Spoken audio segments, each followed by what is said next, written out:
Bueno, muy buenos días a todos. Vamos a dar inicio a nuestro sexto día de ponencias de este Seminario Internacional de Balonmano organizado por la Coscabal.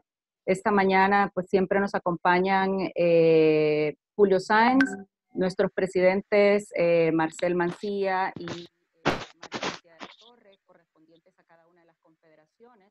También nos acompaña esta mañana el señor František Taborski de la Comisión de Entrenadores de la Federación Internacional. Antes de presentar a nuestro ponente de hoy, quiero pedirles a todos los de habla español que este día vayan por favor a la interpretación. Hoy vamos a utilizar la traducción al revés, vamos a estar del inglés al español.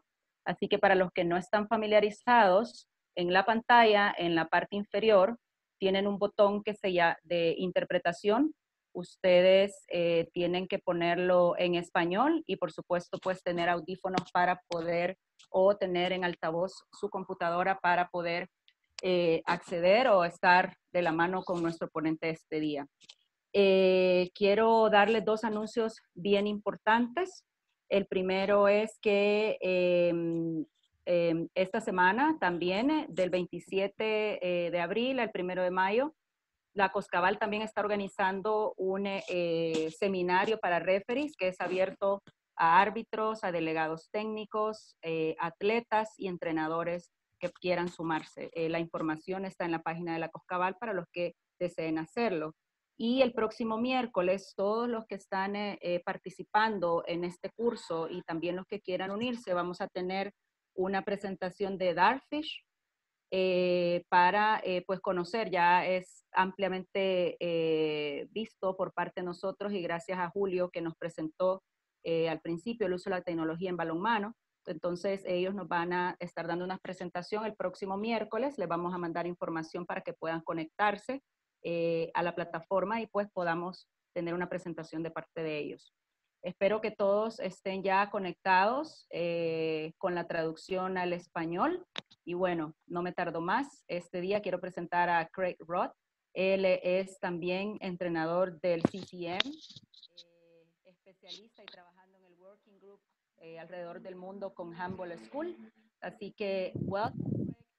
Thank you for being here today. And the floor is everybody. The floor is yours. So go ahead. Thank you for being here today. Good morning, everyone. Buenos días. I really appreciate you joining us this Bueno, morning.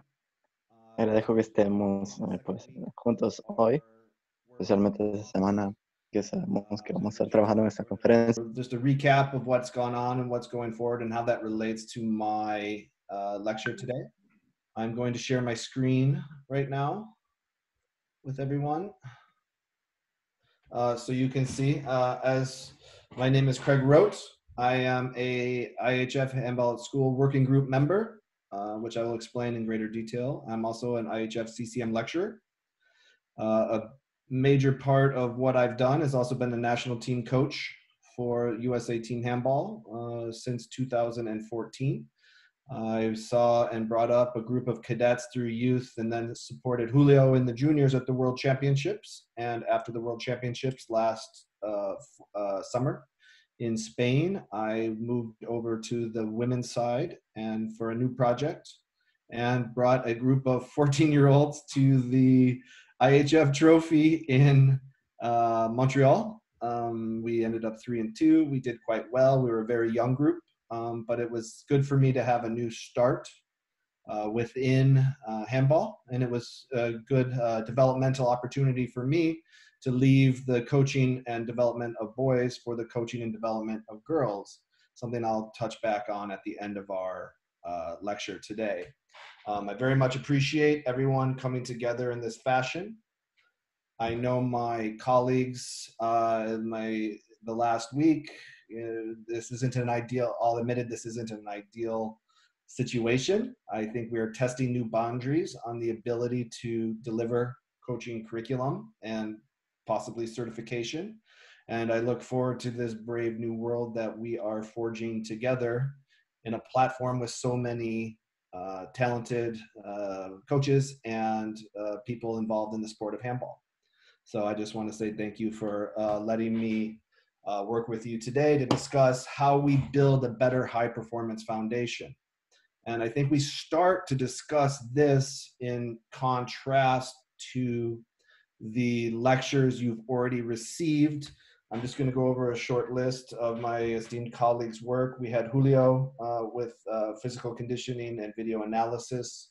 We've had Defense Tactics by Jorge. We've had Retreat by Diego Soto. We've had Development of Individual Techniques by Rafael. And then Goalkeeper Training by Mats Olsen. In many ways, the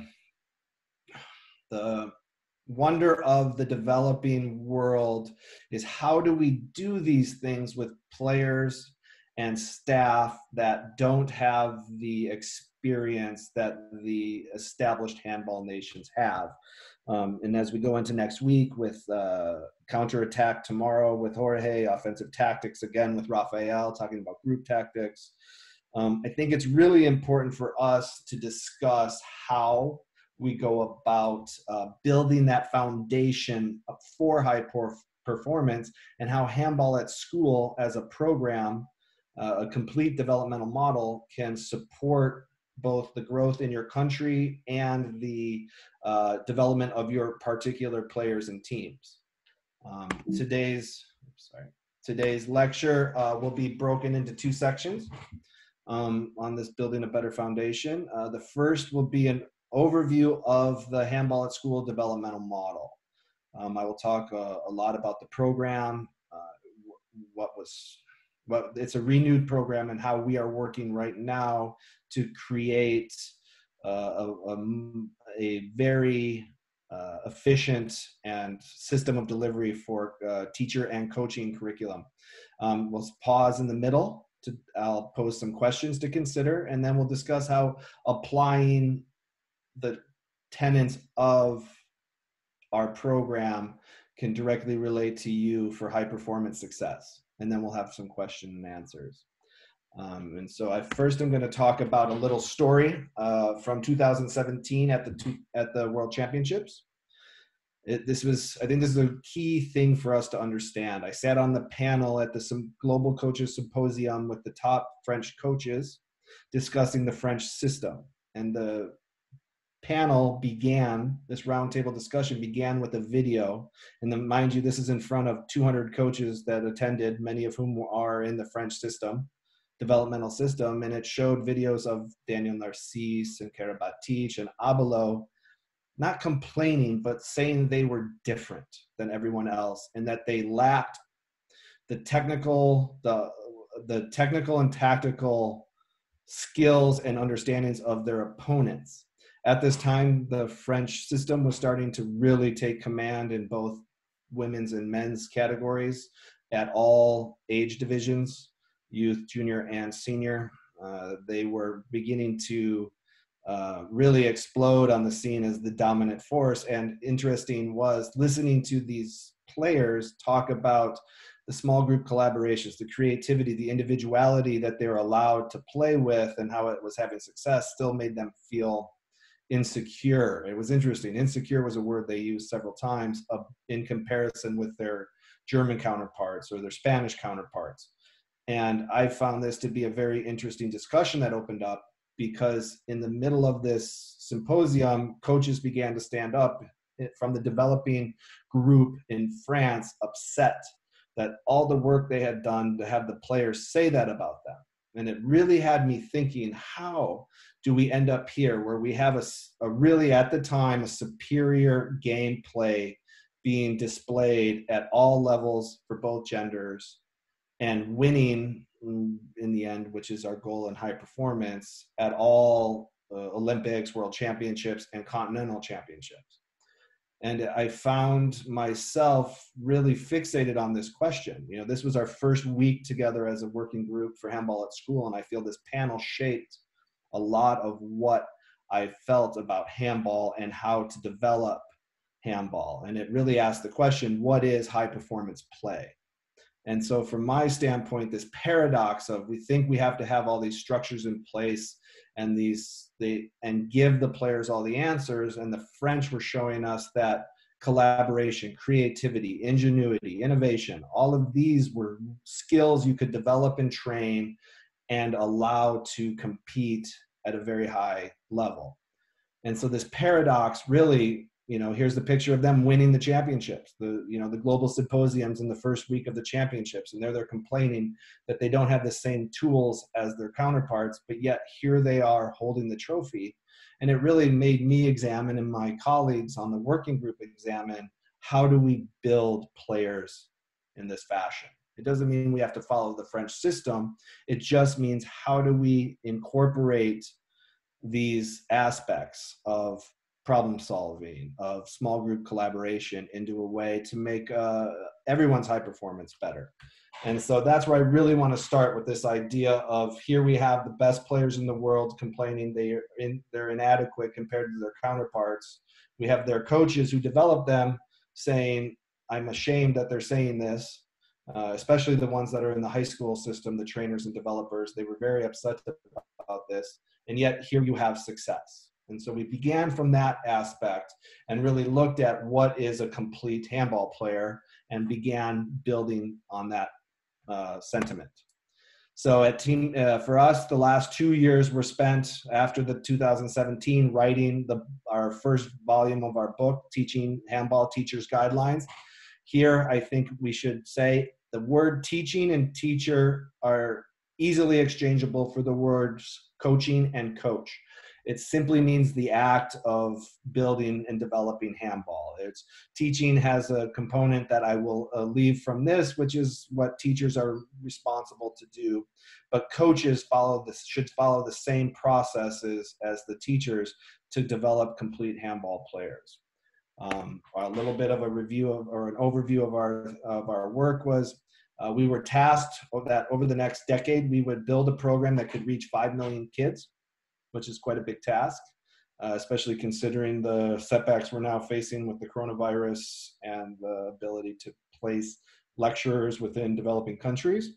But more importantly, was to create a complete teaching handball series of booklets that would be a complete developmental guidebook for the sport.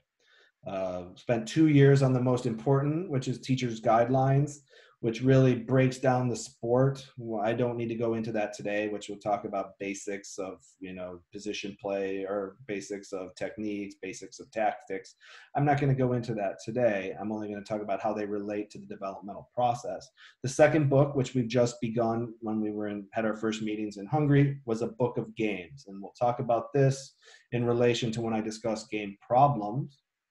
But the key here is to remember that the game-based approach is a very successful way to develop athletes, and we're going to go over that.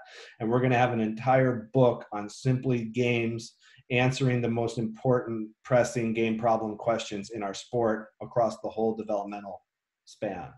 Our book after that will be attack. Our book after that will be defense. We'll finish with goalkeeping and conditioning. Presently, we are translating this first book and all of our materials from English into Spanish, French, German, Arabic, and Russian. We are expecting the Spanish version of the book to be available. We were hoping by the end of this month, but it'll likely be sometime middle of May. I spoke with Cecilia today, and we will bring the link to you when it's available. It'll be on the IHF website, and it will also be on the IHF Education Center website. So that's a little bit of an overview of what the work we are doing. There's 3 members on the group. My colleagues are Alana Hopkova from the Czech Republic, and who's our working group chairperson, and Luisa Striga, who is, many may know because she helps support in South America, especially in Brazil and Chile and other countries. We're also part of the working group. Secondary to this core work that we are doing is the development of posters, trifolds, booklets, articles, online seminars, and coaching certifications. One of the redesigns of the coaching curriculum within the IHF is that now handball at school is no longer a participation certificate, but a coaching license, equivalent D license, Intro to Handball. Our multipliers do a modified course for a level C that we are working on, which is our most important people within developing countries will then be able to get the basic handball level C license and then move from there to B into A. But by bringing together everything under one pyramid, it should greatly streamline coaching education throughout the world and also allow my colleagues and I to really focus on developing the sport together instead of independently, which is a big deal. One of the links I have here is for the IHF Education Center. All of the games, all of the drills that we have worked into our program for handball at school. We spent several weeks in France at Montpellier and in the Czech Republic, shooting children playing these videos and adolescents playing these games and drills. And it's a very important aspect, the integration of our program with the IHF Education Center. So we will have everything at your fingertips available to you to be able to develop your own players, no matter their levels. The CCM also is coordinating with this and working with us on this. And so when this aspect of our new coaching curriculum is finished, it will all be integrated into one streamlined function. Okay, so now I want to switch from this overview of what is handball at school to why it matters to you. The first step is understanding what is the developmental program that we created with handball at school. We distinguish between 5 main levels at handball at school. Please follow the color codes. They are directly related to all graphics within the within our book and our programming, and we want to realize that it's a developmental stepping process. Begins with novice. You can do this ways because the important factor right now is that the primary factor is the level of the players and the secondary factor is the age of the players. So even if you're 19 years old and you're new to the sport, you still need to begin with novice programming. It doesn't mean you have to play mini handball the way a 7-year-old would play it, but it still means what we teach in mini handball matters to the developing player. And so we work through handball at school. The domain of handball at school is all novice, beginner, and intermediate, and we go into the advanced level. Something that's important to recognize here is that the advanced level, while in our book, underserved, because that's our level C and the next thing we're working on. Within the curriculum aspect, we have the full advanced program in the book of every skill that's needed and how to develop it. And then at the expert level is where the CCM steps in. So the color codes matter as we go forward and as I break down these programs. But I want you to remember at this point, the primary factor is the level of your players. And you cannot develop players, you can't have them step into advanced programming unknown to the sport and play at a level capable of high performance. And so I'm going to move to the next frame, which is a little bit of a background of what we do. This will be less important for a high performance coach of adults, but it's very important for understanding at the foundation of our program, which is handball at school, how learning by doing greatly changes the game for developing the sport around the world. In many instances, we bring handball at school to 200 teachers in a city. We spend 3 days with them. We move on to the next city. We might have 70 teachers. And then we move on to the next city and we might have 200 again.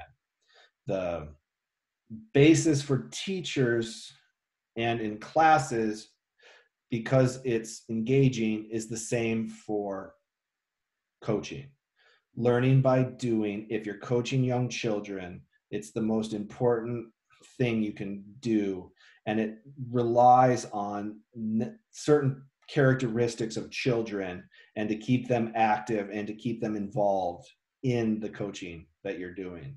This first step is always natural curiosity and fearlessness. We never want, the goal of this program is to keep that aspect alive throughout the developmental process, teaching them to then explore through play, to remember by fun. Now that's a key step. Having fun is important, especially if you're dealing with 14 years of age and under. If we want kids to play handball, we have to make programming that's both developmentally appropriate and fun. A diversity of activities is hugely important. We can't keep running the same drills and games at them. We need to test them and provoke them in different ways. Mastery comes after that, and then new challenges. And this rotational system works. And now we have a natural curiosity and fearlessness towards the new challenges. You explore through play again. And this is learning by doing is really important because we understand that ideal learning occurs through experiences. Active participation of players is demanded of development. And then we have to attract all learning styles, especially kinesthetics. An involvement of children, creating a relationship with physical activity. This is the basis of handball at school. This is not as important for a coach of 18-year-old the junior national team, but it's the basis if you're working with coaches that are supplying you with players, and you should remember these bases. Okay, and so the basis of our program is a game-based approach. This is the big switch for ourselves and the program that we're creating. We understand effective handball coaching is about combining the teaching of tactical understanding with skill development. It's like two pieces of a puzzle, and they go together. To separate them is to not see the picture, the fuller picture. And so the cycle that we have here, which I'm going to break down, is based for teachers on the teaching games for understanding model. But you could easily translate that to coaching games for understanding model because it's important, and it begins with a basic game form. If I have 10 kids come to me and they're 8 years old, the last thing I need to do is have 4 plus a goalkeeper versus 4 plus a goalkeeper and just play. It's not going to teach them what they need. I need to begin with a basic game form. When my players walk in that are 18, players that played for Julio and I in the national championships played a version of mini handball with contact and a regulation ball in the months leading up to it to go back to develop proper developmental stages. So we begin with the game form. The second stage is going to game appreciation. And this is where it's important. You need to let them fail, let them explore, let them, whatever the basic game form is. The first in handball is 3v 2 plus goalkeeper, or 4v 3 plus goalkeeper, which means the offense always has the advantage situation. You begin with that initial game form and you go through game appreciation, which is an emerging understanding, which just means the kids test it in their own heads and fail and try new ways to deal with it. But that begins the first of the main processes, which is tactical awareness. Players will quickly begin to understand how to think tactically. They know they can anticipate what the other team will do. They can change their behaviors. And that's called cue perception. Starting to recognize is it an active defense we're playing against? Is it a passive defense we're playing against? What should I do? How to do it? And this goes to skills. Skills need to be taught in this way. Skills need to be taught in the context of conflict and resolution. Here's the conflict. Here's how you resolve them. You introduce technical skills as tools for fixing a problem, which always remains with your players. And then it becomes situated performance. This is where you step in, the learning test, the stage between 5 and 6. And if you go through our book, we really explain to you why this matters, this idea. And we're going to come back to this in the second half, learning tasks and the questions you need to ask. Because in the end, you're trying to have situated performance. Because once you have situated performance, which means they're doing what they need to be doing in the phases that basic game form allows. Let's use the context, 3v2 plus goalkeeper, which means you have 3 offensive against 2 defense against a goalkeeper. And always the players are trying to identify who is the open player. And once that's resolved and the players now can do it and master it, is when you move to the next game form. And so I'm going to go break down the developmental stages in using this concept here. But what's important to understand is the players will dictate when the development happens. Their inability or ability to solve the game problems will dictate when you advance to the next game form. We have loose guidelines for the age groups, but once a developmental milestone is reached, you must provoke new problems until you build in such a way that a complete handball player understands all the game problems. And so they begin broad and they become more specific as you develop players. It's from, we're going to go over it in a minute, but it begins broad and goes specific. So what are the 4 major game problems in handball? The questions you see show kids thinking, playing, developing, awareness on the court. But what are the 4 major game problems? The first is maintaining ball possession. In handball, the second you retain it from the offense when you're on defense, maintaining ball possession is the priority. The second game problem is making forward progression. This is a big, important skill for technical, tactical skill for players to learn. How do I do this best? For me, with young children, I take dribbling away. The first two stages, I literally ban dribbling until you're in the effective zone, and the dribble draw is all you have left. I want them to learn small group collaboration, better recognition. Their eyes are up front. When you're dribbling, you're focused down. I take away the dribble. I even do that with new players who come to me and are training with the youth national team and have never played the sport before. I restrict their dribbling. I do not want them to go into the habit of dribbling. And so understanding the game problems, dribbling inhibits forward progression, inhibits collaboration, inhibits goal for goal motions. So these questions are fundamental because these are how we develop players. The third major game problem is attacking the goal and shooting. This is important skill for kids to learn. In this 3v2 context, you can see that am I well positioned kid is the one that needs to get the ball.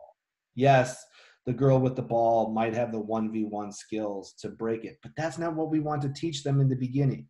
The first goal is to teach them space recognition, because 1v goalkeeper will always be a higher percentage shotter at this level, but in most instances, the 1v goalkeeper is the optimal solution.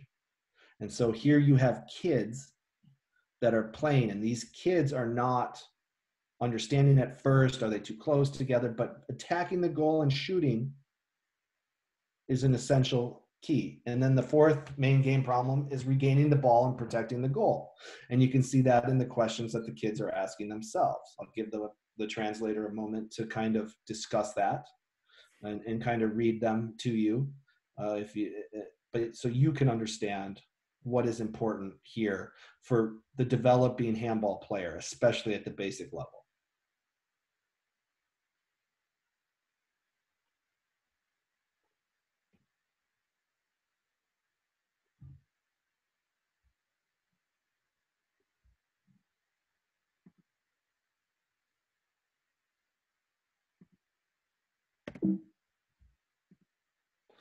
Okay, so as we move forward with an understanding of the 4 game problems, we must develop players along the scope of the game problems. That's the key fundamental aspect. There's skills that are involved. So as the game problems progress, so do the skills. And you can see here, if you remember the color-coded, novice. A novice, the developmental fundamental handball skills, and the novice level is the introduction and initial